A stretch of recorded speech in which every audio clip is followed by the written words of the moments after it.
We're the largest wholesaler in Canada. I don't think there's anyone doing more dollar volume or even volume in general. It was actually a hoarder house, so it looked nothing like it does right now. It was a bit of a risky thing we did on this house. We took a 4-bedroom bungalow and turned it into a 3-bedroom. Normally we pay about $2,000 to $3,000 for staging. Here we kind of broke the bank a little bit, but it was worth it. We paid about $4,000 to stage this house. He asked me for an $80,000 wholesale fee, and I snapped it up right away because I knew if I didn't, someone else was going to. It was a good deal. I feel like we didn't just 10x, we like 100x'd it. Like we went all out, and it's going well so far. $80,000 on a wholesale fee. That's what Luc and Jess paid on this deal, but they still made $200,000. So in today's video, we're going to dive deep into the numbers. They're going to give us a property tour, and we're going to ask them about flipping and wholesaling and a lot more. Hey guys, so now Jess is going to give us a tour around the project. It's an over $1 million flip here in Etobicoke. I'm really excited to check it out. Let's get into it. Come on in, follow me, and I'll show you around.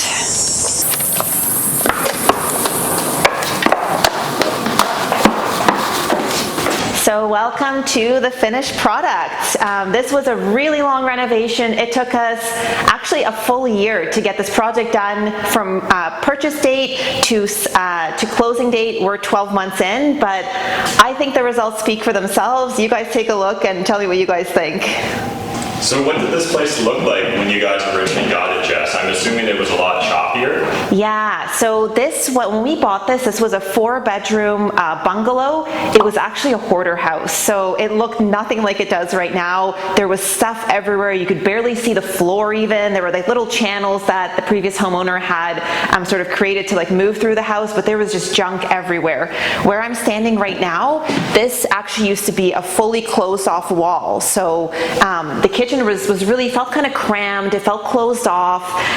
We actually opened up this entire wall, and here we opened up this wall as well. This just had a little doorway to lead into the dining room. So this was one of our biggest ticket items in terms of spending in the house, but it was so much worth it. Everyone really wants that open concept feel nowadays, so we really wanted to cash in on that, and thankfully we were able to do it at a decent price. We actually left, so there's different ways you can do it. We left this pillar here because this is structural, so we didn't actually end up having to put in like a full beam. So we kept this support structure here, but we ended up being able to open up a ton of space and let a whole bunch of natural light in, make it really feel open. So, you know, catering to families where someone's in the kitchen, the parents are in the kitchen, they want to be able to watch their kids in the living room or in the dining room. It just feels a lot better, the space. So how do you guys tackle a project of this size? Are you guys making the design choices? Do you bring someone in? How does that work? So we actually make all the design choices ourselves in terms of finishings.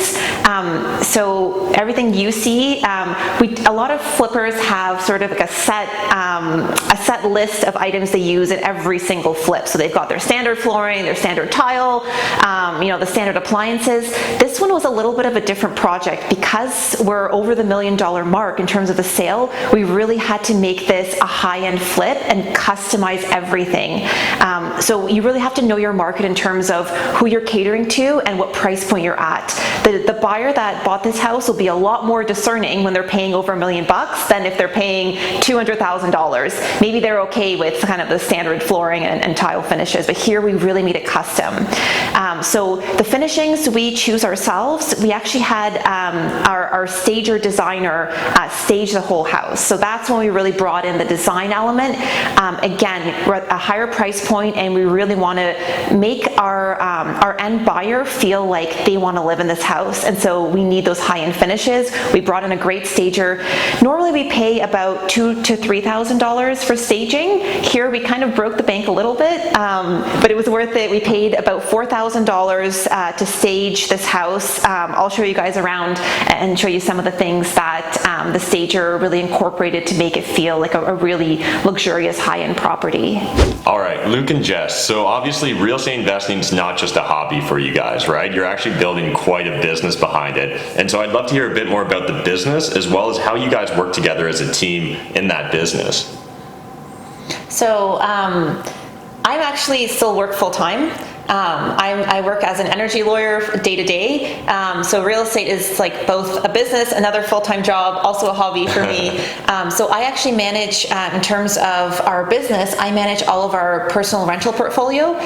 So we've got 15 rentals right now and Airbnb. So I've got 4 luxury Airbnb rentals, which is probably another video. Yeah. Those are doing really, really well.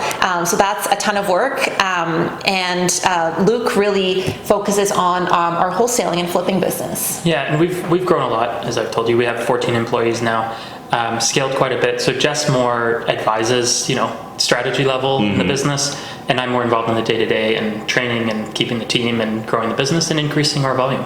Nice. And how long has this business, like at what point in time did you transition from say like a 1 or 2 person operation to like, no, this is a business, we're going to scale it? Yeah, so it took a while to, we were having success, but it took a while to figure out how to scale it in the way we wanted. So really how to dial in all of our marketing, all of our systems. And so as of, so probably 6 months ago, I had 2 employees. An acquisition rep and an assistant. 5 months ago, I hired a sales manager and then started hiring kind of aggressively, let's say. So since then, basically hired another 10 or 11 people and grown the business quite a bit. We've expanded into other markets. We're in Ottawa and expanding into Montreal as well.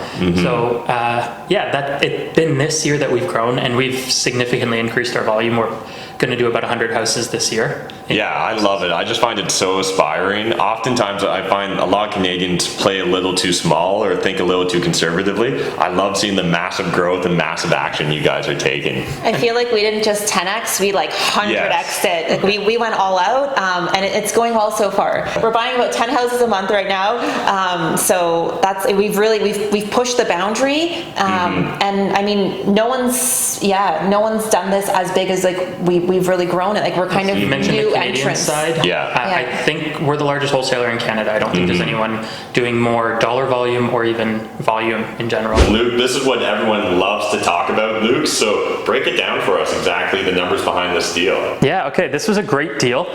It was brought to me by a wholesaler. So this wholesaler tied it up for $515,000 directly from the seller. And from what I understand, it took a month of follow-up to get the seller to sign.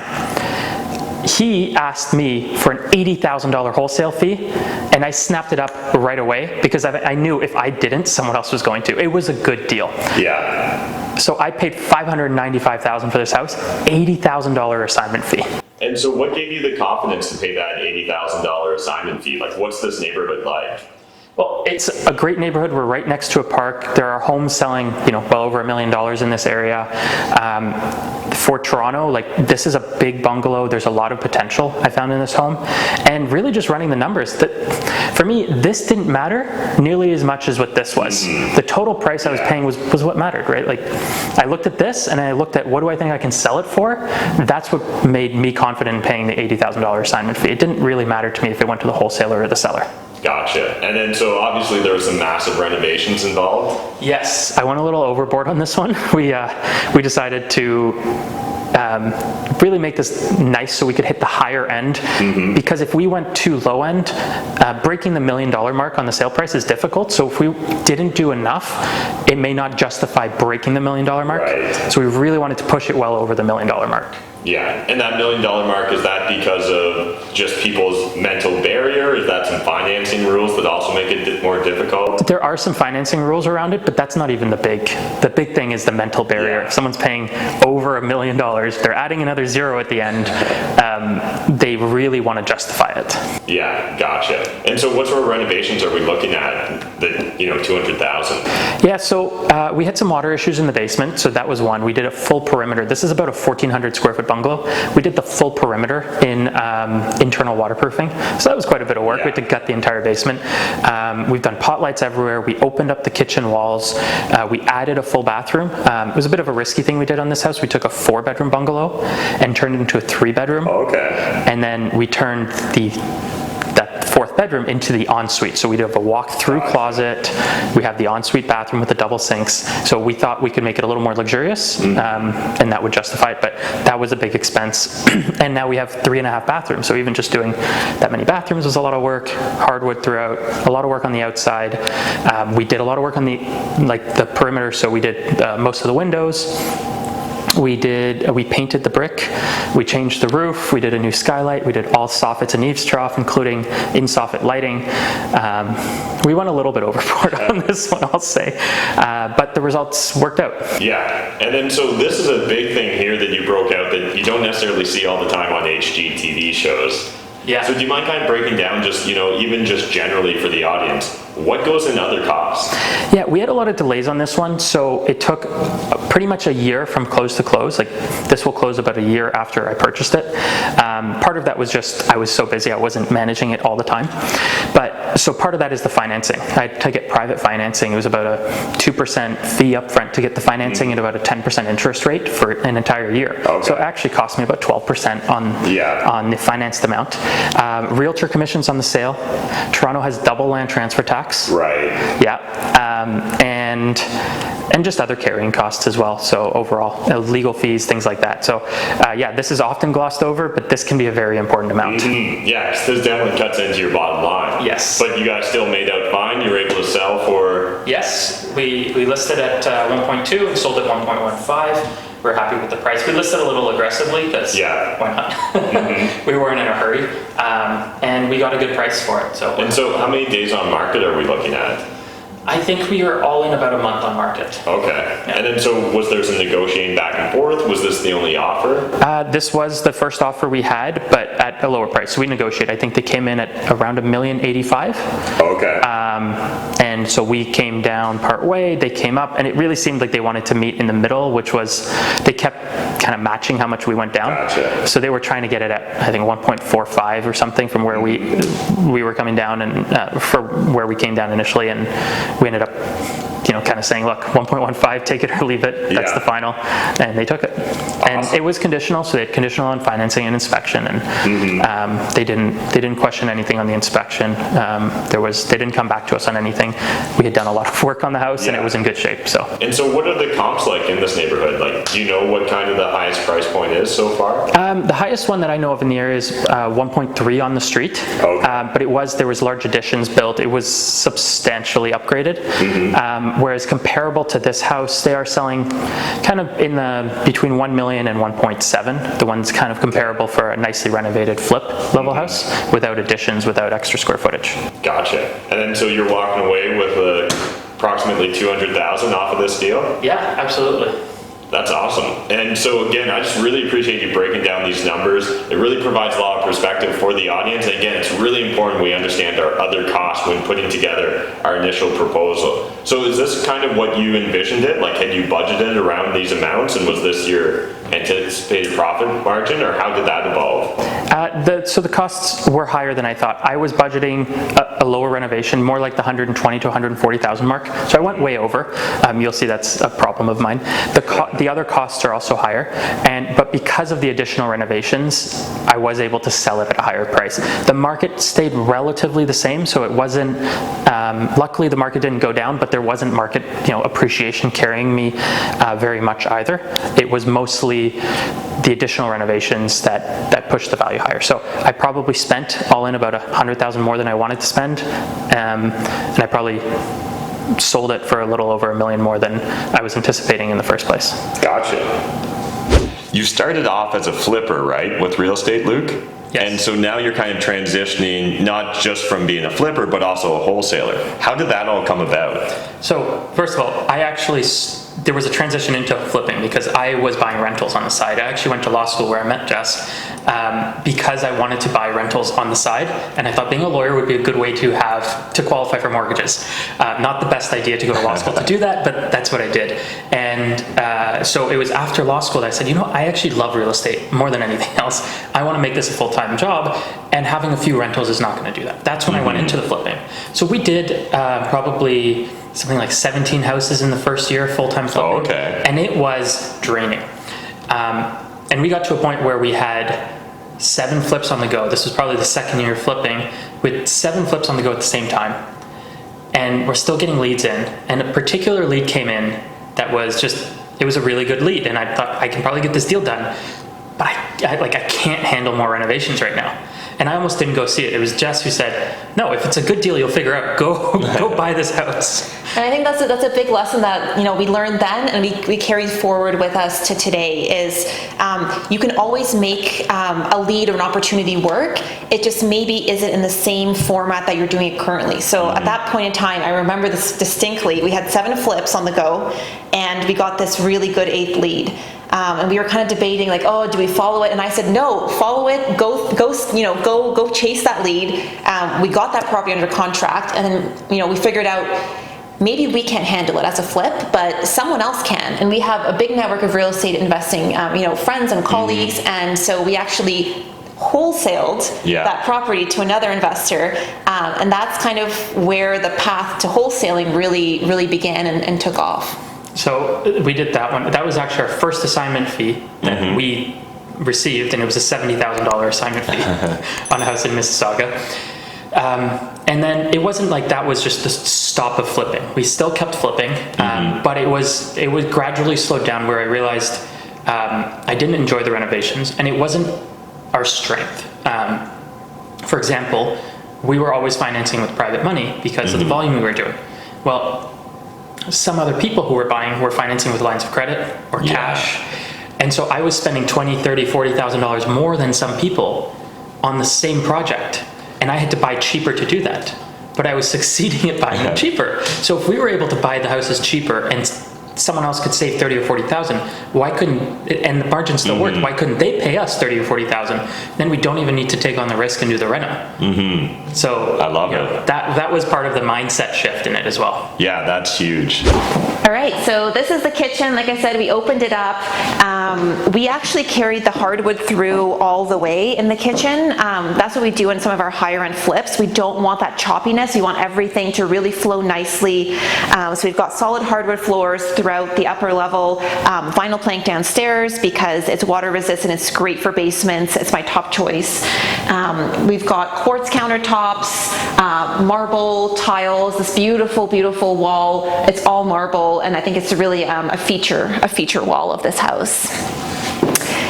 So it was this kitchen was made custom for the space. So our kitchen guy really designed it in a layout where we have the sink right under the window. People like that. It brings a lot of natural light in, especially if you're doing not fun things like cleaning dishes. You want to have that nice space. The dining room is right off of the kitchen. And again, the stager did a really, really nice job. An important thing when you're staging properties is to make sure that the furniture really fits the space. So sometimes I see people buy like really, really great furniture if they're staging themselves, but it doesn't fit the space and it doesn't help to sell it. So this table is a little bit on the smaller end in terms of like the size of this house, but it fits this area really nicely. So something we did in the living room in this property is put in an electric fireplace.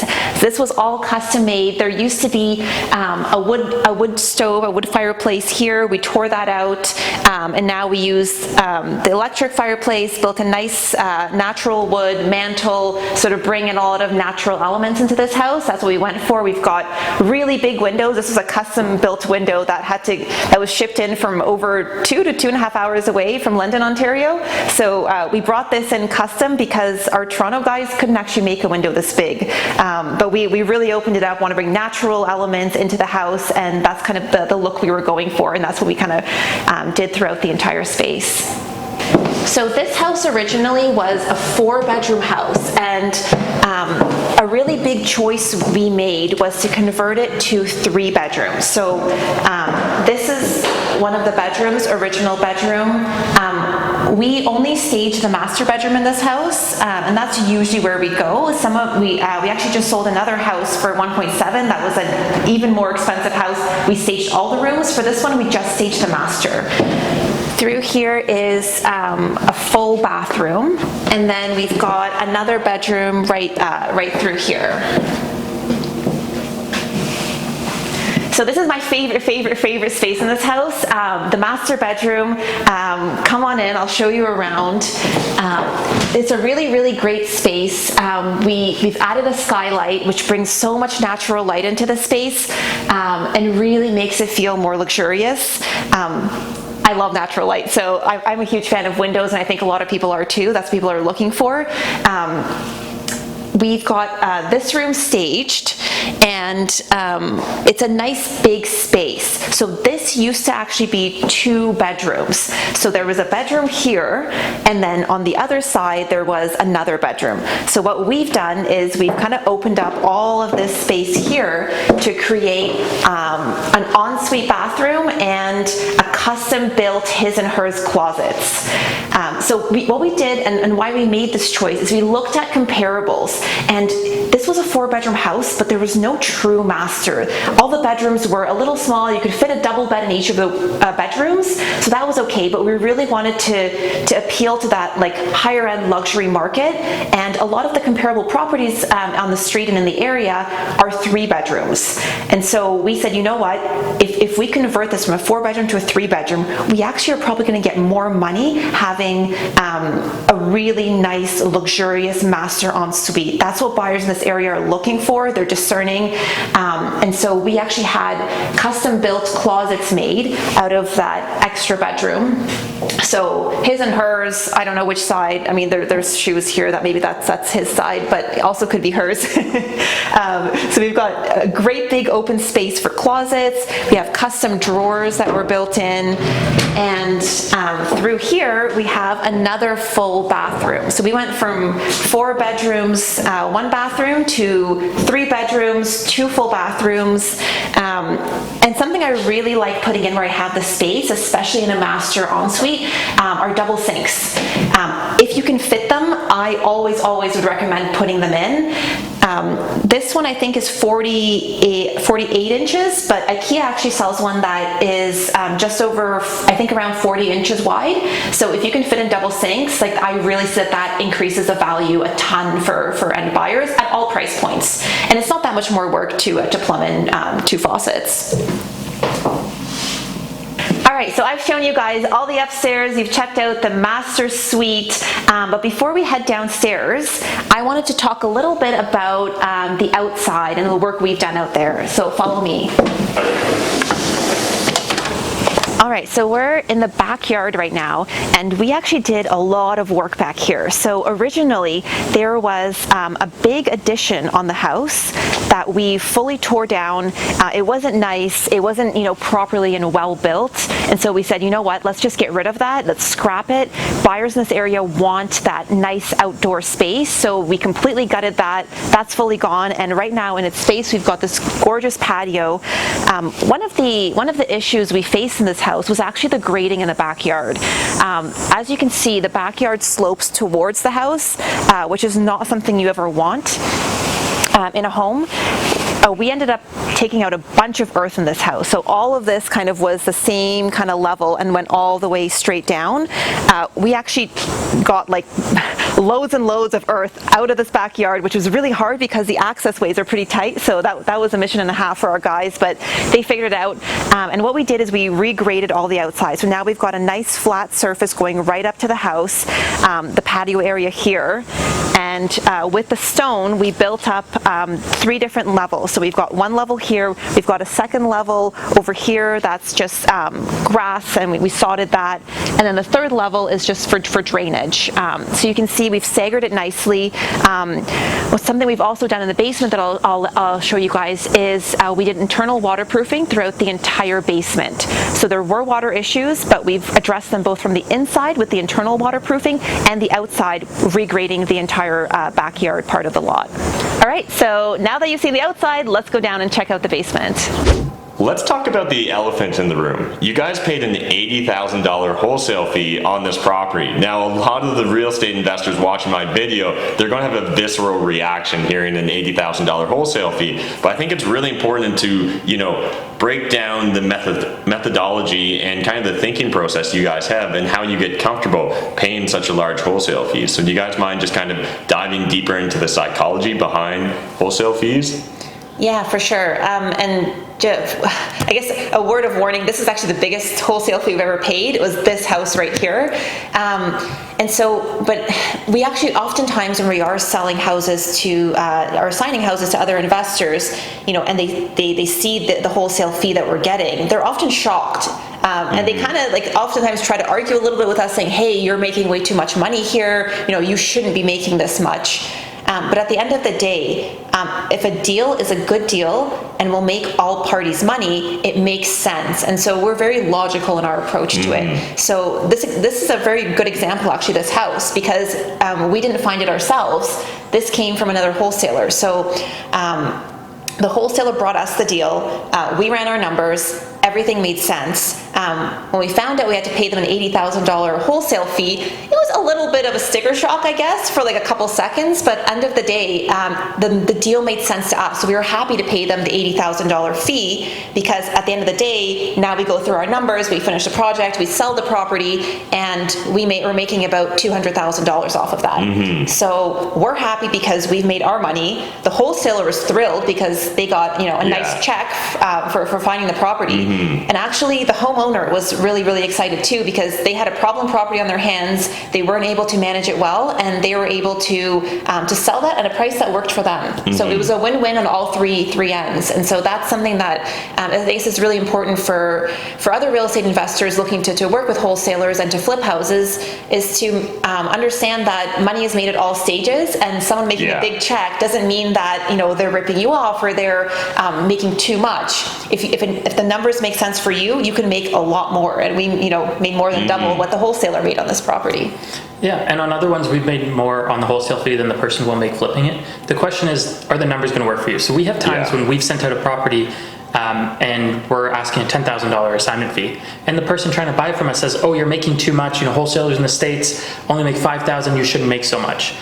And they're so worried about what we're making on the deal that they're not worried about what they're gonna make. And for me, it all comes down to run your numbers on what it's worth to you, and that is what it's worth to you. And if it's not worth what we're asking, then don't pay it. But if it is worth what we're asking, pay it. We paid $80,000 on this, made a $200,000 profit. I would do that all day long. I have no problem with that. I was telling you earlier about how we helped another wholesaler sell a deal, so we partnered on it. And we only took a small cut because they'd gotten such a discount. This was a newer wholesaler, and they didn't even know what they had gotten almost when they first tied it up. They got very lucky. So we ended up assigning it for a $255,000 assignment. Wow. Yeah. And for context, I think they bought it for $430,000. So we sold it at $685,000, I believe. Is that how the math works? So that, almost 50% of the purchase price, or more than 50% of the purchase price was the assignment fee. And the person that bought it, what are they going to go on to do with it? They're flipping it right now, and they're going to make money on it. It will end up selling for over $1 million probably in Toronto. And so it completely makes sense. Just if the deal was there, and that person, kudos to them, when they found out what the assignment fee was, they said, oh, congratulations. So they were more worried, but wow, I won this property, I got this property, it's a deal, I'm gonna make money. They didn't really care if they were paying more to the seller or more to me. I also thought it was really interesting. I posted about this particular property here, the $80,000 assignment fee online. And some people were saying, well, if it was such a discount, maybe there's something wrong with the property. Yes, but if you paid full market value and there was something wrong with the property, it would be a bigger problem, wouldn't it? Absolutely. So getting the discount actually protects you more, if anything. Yeah, I love it. It's all about having that abundance mentality and understanding there is more than enough money for us all to make it out there. Absolutely. Love it, guys. Yeah. All right, so we are in the basement right now, and this is a huge basement. This is why I love bungalows. So we've got 1,400 square feet upstairs, but that also means that we've got 1,400 square feet down here. And so this is a great bonus of bungalows, is having that extra space. We've actually got pretty high ceilings back here, and really good windows. So in a basement, it's not a duplex. This is a single family home. We sold it as a single family home. That's what we bought it as. That's what buyers in the area want. But it's a lot of extra space for a family. So this is the original fireplace. We kept it as is. We actually painted out the brick into a nice gray color, and the mantle here black to kind of go with the same look we were going for throughout the house, make sure it blends in. This is a really great family room. So we kept this space very, very open, pretty much leaving it up to the next buyer to determine what they want to do with the space. I think it'd be a great family room, but you know, it's a very kind of a blank, clean canvas. So we can go through the other end, and I can show you guys. This is the laundry room. Again, a really, really big laundry room. I think this laundry room is probably the same size as my first condo, which was 402 square feet. Somehow I lived in 400 square feet for a year. So this to me is a huge, huge space from you know, living downtown Toronto. One thing I mentioned upstairs that I really like doing in basements is vinyl plank flooring. So this is all vinyl plank. It's water resistant. It's easy to lay for the workers. You can literally cut it with an X-Acto knife, although our workers like to, you know, use the saw to get those clean cuts. But it's easy to lay. It's not overly expensive, and it's a really great option for basements. It's waterproof. I mean, we tackled a whole bunch of water issues down here, but if there was a leak or anything, this flooring would survive. Wood and vinyl would bubble up in the seams, and you never want to have that. The flooring is destroyed if you have a bigger water issue. So we've got vinyl plank down here, which I love to put in. So through here, we've got our utility room, which is speaks for itself. It's not too sexy, but necessary for every house to have one of these. So again, a big space. You can use part of it as storage if you wanted to do that. And we also added a full bathroom downstairs. So we've got 3 full baths in this house. And one thing I like doing is where I have the space, I like adding in a shower. If not, powder rooms are great if you're tight on space. In this house, especially down here in the basement, we had a ton of space. So we did a full shower, vanity, toilet. If you have guests over, you know, they can have their own space down here and not have to run upstairs to use your bathrooms up there. And this is a bedroom. So great for guests. A nice little, unique little space for everyone to use as they want. It could also be a good office. I mean, there's so many options with this house because we have the square footage that we did sort of one closed-in bedroom area, and then let the new buyer decide what they want to do with the rest of the space and how they want to use it in terms of their needs and their kind of family life. All right, that's it for this video, but before we wrap things up, Luc and Jess, if people want to get in contact with you, if they want to follow along your journey, what's the best way? So we are on social media first and foremost, so you can follow us at Just Luc Invest, Luc spelled L-U-C. Just Luc Invest. We're on Instagram, we're on Facebook, and we've also got a YouTube channel, a nice budding new YouTube channel. So check us out there. We're posting videos about what we're doing and some of the projects we're working on. So check that out. We're going to have Matt on our channel as well, so you won't want to miss that one. In addition, if you want to get on our wholesale buyers list, we have 2 different lists right now. One for the GTA and the Greater Toronto Area, and one for the Ottawa area. So you can go to cashhousebuyer.ca/buyers or ottawahousebuyer.ca/buyers and get on our list. Awesome, thanks guys.